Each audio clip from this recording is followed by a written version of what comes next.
Mully and Haugh with Stacey Dales. Stacey, good morning. How are you? Good morning, guys. I'm so eager for this game. I'm trying to contain my excitement. I feel the same way. Join the club, everybody in town. Yeah, it's difficult, and it's Saturday, so we're already on Wednesday. I mean, time is a ticking. It's pretty extraordinary that this thing is coming as fast as it is for as much meaning as it has. I mean, this is a big one. Yeah, so I'm on the phone last night with Kevin Byard, working through my position, and there's no greater player to speak to in the National Football League than Byard. KB is absolutely the best, and he gives you really good information. And at the end of our chat, and I go really quick with the players, but at the end of our chat, we talked about just what this game means. And he said, you were at that Week 16 game, right? And I was like, yeah, covered it, of course. And he said we could feel the electric energy emanating from the tunnels at Soldier Field and just how special that felt during pregame warmups before they went out. And he gave me the quote of the week, and I'll share it with you guys. I don't know if he said it in his press conference, but he said, "We have to play to the edge, but just don't jump off the cliff." Like controlled aggression. So I'm going to use the hell out of that clip in my reports on our shows this week, and certainly on Saturday evening and Saturday afternoon during game day morning. I think we're on from like 11 to 3, but I got goosebumps. And play to the edge, don't jump off the cliff. Controlled aggression. And he told me that we know how much this means to us as a team. We know how much it means in terms of the division, but we mostly know how much this means to the city of Chicago. So make no mistake, if you're listening and you're Bears fans, these guys know how you feel, and they want it as much as you do. I think controlled aggression is a good way to put it in the context of what the Bears' approach will be. I wonder about the Packers. We've been talking all morning, Stacey, about what could be at stake, and I wonder if controlled aggression will be matched by controlled anxiety, because there's a lot at stake for the Packers' future in that we don't know, I suppose, because of the contractual realities of Matt LaFleur, of Brian Gutekunst, of what they are looking at in terms of a future if something goes amiss Saturday night at Soldier Field. Do you view it that way, or is that an overstatement of what could be at stake? Well, knowing Matt LaFleur, I think he's a hell of a football coach. I think he is incredibly strategic. He is detailed down to the core. I think what he's done when he's had to change quarterbacks from Aaron Rodgers to Jordan Love to Malik Willis, et cetera, has been incredibly impressive. And it's hard to run a 53-man roster and then add on all those practice squad players. They've been this is their third 7 seed, so the last draw in the playoff dance, and 3 straight seasons, Jordan Love, but making it to the playoffs in 3 straight seasons. I think Packers fans are spoiled. They've had so much success historically that it's easy to be spoiled, so to them. But, I'm a fan of what they do in Green Bay. I think that they've done consistently been winners. And so what's really fascinating is they go 4-2 in this division, and the Bears go 2-4 in the division. And I know that's probably going to eat away at Ben Johnson. Do you agree? We're nodding in the off season. But what's really stark to me, guys, is Micah Parsons was added to go to the Super Bowl. And this is no fault of Matt LaFleur's or Jeff Hafley's, but the defensive reality without him, and I was on the phone with Quay Walker, who's one of the top tacklers in the NFL yesterday. And the defensive reality, they still think they're a good defense, and they still, believe, even prior to him joining the team, they were a top 10 defense, as you recall, last season, and one of the top takeaway defenses in the league. But the numbers are almost shocking, putting dramatics aside. Without Micah, since week 15, they're 0-4. They're allowing almost 30 points per game, so 9 more points per game than with Micah on the field. Their total yards defensively have gone up 105 total yards, so they're almost at giving up 400 total yards of defense. They're giving up almost 70 more rush yards per game without Micah Parsons, right around 171. And their sacks are down 2 per game. he still leads them in every statistical category and metric in terms of affecting the passer. And that is the reality when you lose in this decade, he'll go down as one of the greatest. I think we can agree. So, speaking to Quay yesterday, the most important thing is their inability of late to stop the run. We saw Derrick Henry run all over them.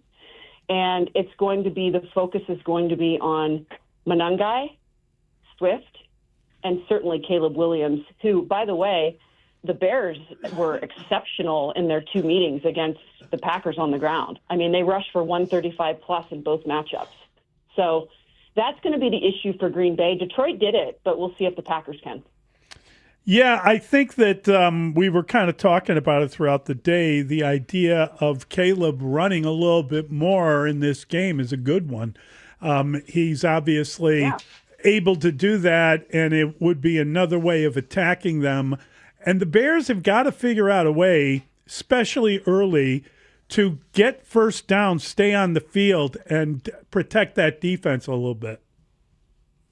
There's no question about it. And I think everyone knows it, Mully. You're absolutely right. And in my conversation yesterday with Walker, who was outstanding, by the way, and, just when the Bears run the ball, their play action game goes to a different level. Their boot game goes to a different level. And they control you. And when you can't do that, and that's their bread and butter. It's been their bread and butter for the entirety of the season, really since their week 5 bye. So, I'm still curious as to why they simplified the thing so much against Detroit, but I think that they've probably got a few things up their sleeve to come into this one. I think it's a really good, even matchup. I think these teams hate each other, and I think we're going to be down to the wire once again on Saturday night. You were there Sunday, and you saw how the Lions handled the Bears' offense early. I know they only scored. The offense wasn't where Ben Johnson wants it to be. Defensively, the Bears held the Lions to 19 points. It seemed like worse. But what did you think the Lions did that the Packers might learn from or lean on in terms of trying to stop the Bears' offense, and why have they struggled specifically in the first couple series? It's a great question, David. When I went back and looked at the numbers this week, because it was a little perplexing for me, they ran for 65 rush yards. Detroit had 20 more plays than they did. So I know Ben cares about turnovers and takeaways and critical downs, third down, fourth down. But I also know that he likes bullets and he likes to control the clock. So they didn't have enough plays. But the way they defended Caleb Williams, the Detroit Lions, I thought was very interesting. He was pressured on roughly 23% of his dropbacks against Detroit. So it was basically Aiden Hutchinson, which was the 4th lowest pressure rate this season. So they kind of made Caleb win from the pocket a little bit, if you will. And I say that mildly because I felt like, I feel like Caleb is just so good. He challenges and stresses the defense with not just sort of a magicianry to his mind, but he's fast. He's faster than we think. And I do think he's a really smart player. And I think that he loves big moments and he thrives. The stakes are higher. But I thought it was interesting that, the pressure rate wasn't the same. And certainly Green Bay, if you look defensively at them, and their blitz rate has gone up roughly 10% without Micah Parsons. So you're going to see different levels of defenders, try to affect whether it's the linebackers or the defensive backs, whether they go to a dime or somebody comes out of a nickel, and, how they pressure up front and try to manufacture that pressure without Micah Parsons. But the Packers pressured Caleb quite a bit in their previous 2 meetings. I mean, the Week 14 game was the 4th highest pressure rate he's seen. Obviously, Micah was on the field. Now, that dropped about 5% to 35 in Week 16. And so you don't have Micah Parsons. But I think Detroit kind of tried to corral Caleb, and their emphasis was to take away the run game. I don't know if you guys, just vividly thinking back to Week 18, but it just felt like there were no pure open lanes for the rushers. I mean, Swifty hit a couple on the outside a couple times and was, pressing them on the edge, but they really didn't get some of the push up the middle with Kyle Monangai that they had. And that was a concerted effort by Detroit saying, we're going we're going to stop the run, and we're going to try to contain him and keep him back there in the pocket and see what happens. And they won the game. I think there is an argument to be made that the Bears have gotten out of the running game on their own, that they somehow, because they've been failing to get first downs and they have left the defense on the field, they've been forced to throw more because they've been trailing. I'm talking specifically about the last couple of games, but I really am talking about the last quarter of the season.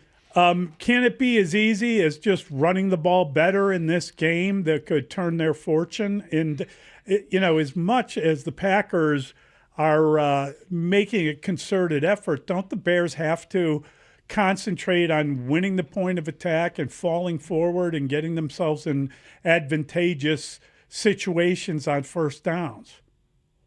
Yeah, absolutely, especially at this stage in the game. You can't make mistakes in the playoffs, period.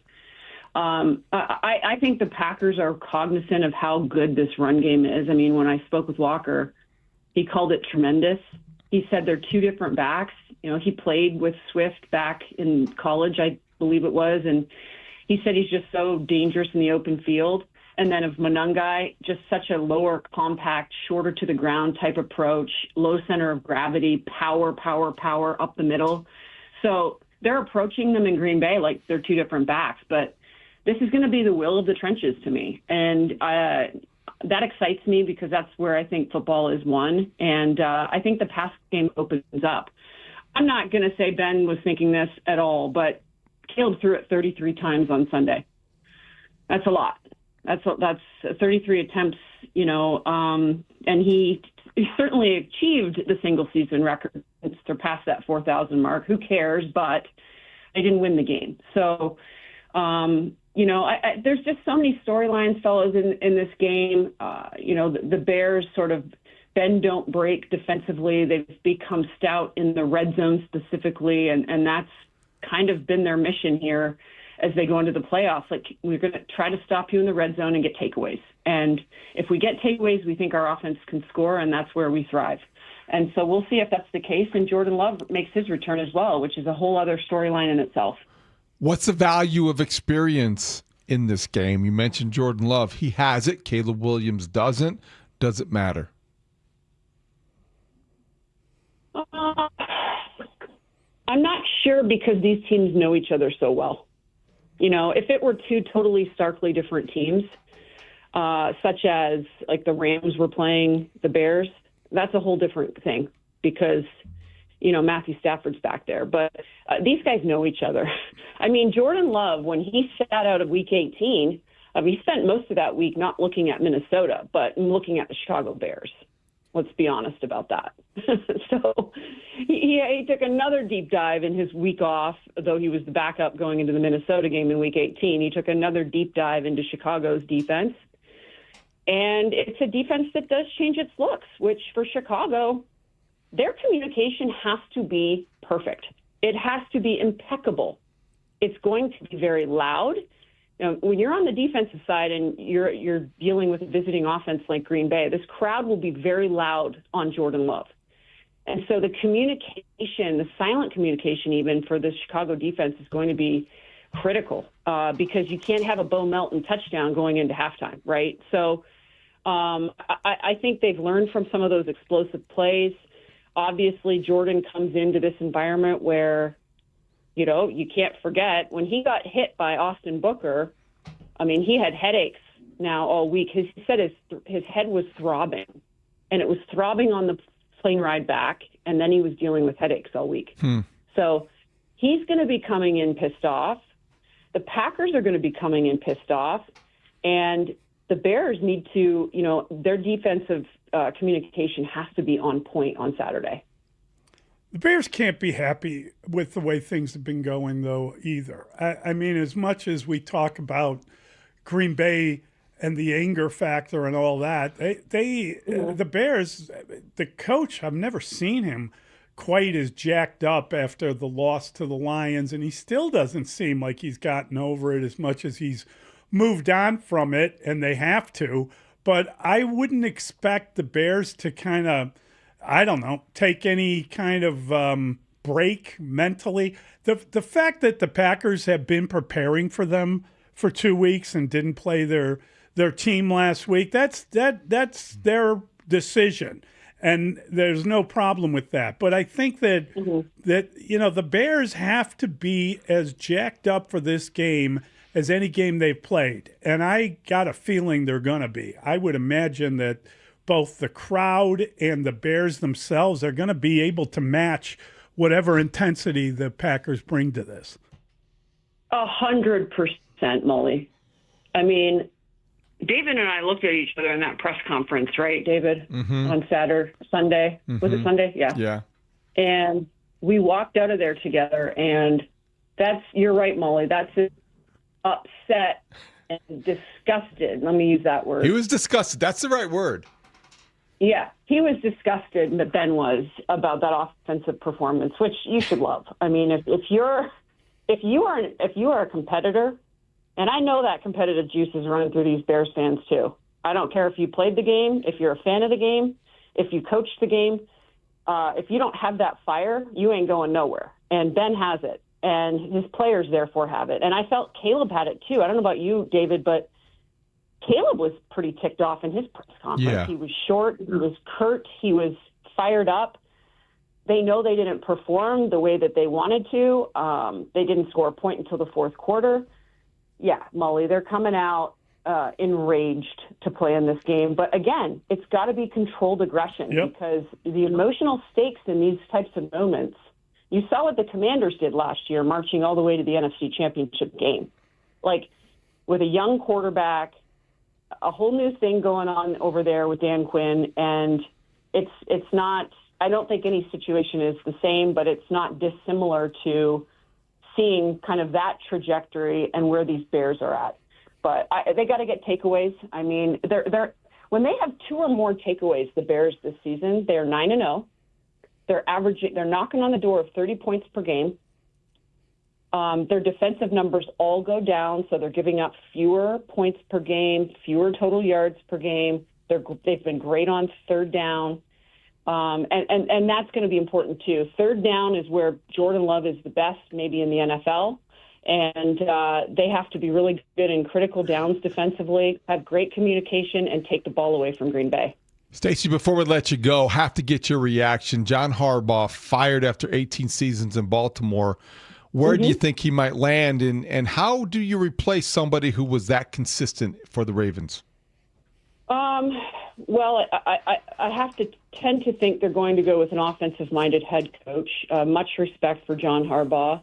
I've loved covering him in Baltimore for all these almost 2 decades, for my time in the league, which has been 17 years. And I have to believe that he's going to take some time off. I know a bunch of teams are going to interview with him, and there's a long list of them, or I should say a short list but an intense list. I just think he must be at a point where he might take a little bit of time off, but we'll certainly see. I don't know what a good landing spot is. I think it depends upon what the mission of that team is. I think the sort of channel right now is to go with an offensive-minded head coach, although what we're seeing in Seattle, who Mike McDonald is a disciple of John Harbaugh's in many senses, coming from Baltimore. He's a defensive-minded guy. So we'll see, but, I wasn't surprised. I think this league is in a transition period of, like, you got to win right now and win at a high level. And if you're not winning at a high level or chasing a Super Bowl, which is why Micah Parsons was added to the Packers, your time could be shorter lived. And so 18 years is quite generous, although, he's been pretty masterful in that 18 years, in my opinion. Stacey, we'll let you go. Just quickly, do you believe that the cycle is over now? The firings are over, or could there be another one out there? We heard 9 teams are interested in hiring Harbaugh. There's obviously only 7 jobs available, counting his. It feels like he was kind of the last number, right? I mean, we saw a wave of everything on Black Monday, which we had all this programming for, but I'll kind of be keeping my eye on coordinators. I think that'll be the interesting thing now, like who hires who. Where does Kevin Stefanski go, for instance? Who replaces Matt Eberflus in Dallas as the defensive coordinator? You got to have really sharp guys. And after this playoff run, though, we're going to see guys like Jeff Hafley get interviews and see, potentially if he still remains the coordinator in a place like Green Bay.